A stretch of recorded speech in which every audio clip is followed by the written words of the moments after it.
حضور صلی اللہ علیہ وآلہ وسلم نے اپنے صحابی تہی کلبی رضی اللہ تعالیٰ عنہ کو کیسر روم کی طرف اسلام کا پیغام دے کر بھیجا۔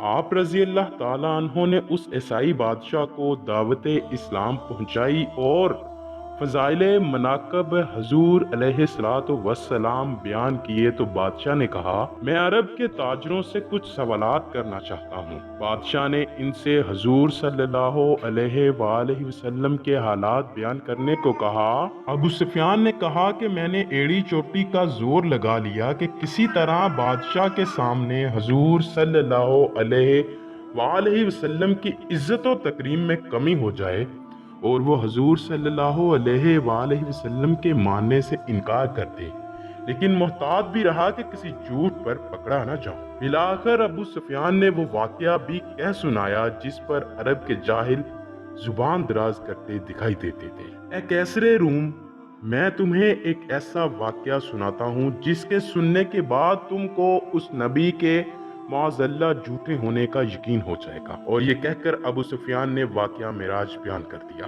جب وہ اس مقام پر پہنچا کہ حضور صلی اللہ علیہ وآلہ وسلم نے فرمایا کہ میں براق پر سوار ہو کر بیت المقدس تک پہنچا جہاں باب محمد میرے لیے کھلا ہوا تھا۔ وہاں پہنچ کر براق کو ایک پتھر سے باندھ دیا گیا۔ ابھی یہ کہنا تھا کہ دربار میں موجود عیسائیت کے سب سے بڑے پادری نے کہا، ہاں، اس رات کا مجھے علم ہے۔ کیسر روم نے حیرت سے پوچھا، تمہیں اس واقعے کا کیسے علم ہوا؟ کچھ بتاؤ اس رات سے متعلق۔ پادری بیان کرنے لگا، میرا معمول ہے کہ میں ہر روز رات کو بیت المقدس کے تمام دروازے خود بند کرتا ہوں اور تالے لگا کر سوتا ہوں۔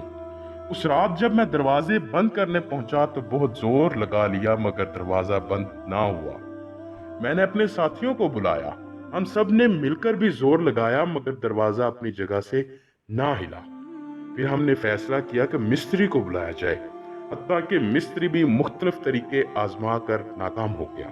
ہم نے فیصلہ کیا کہ آج کی رات اس دروازے کو کھلا چھوڑ دیتے ہیں اور صبح اس کی کوئی تدبیر کریں گے، لہٰذا ہم جا کر سو گئے۔ صبح جب اٹھے تو میں نے دروازہ بند کرنا چاہا تو فوراً ہی بند ہو گیا۔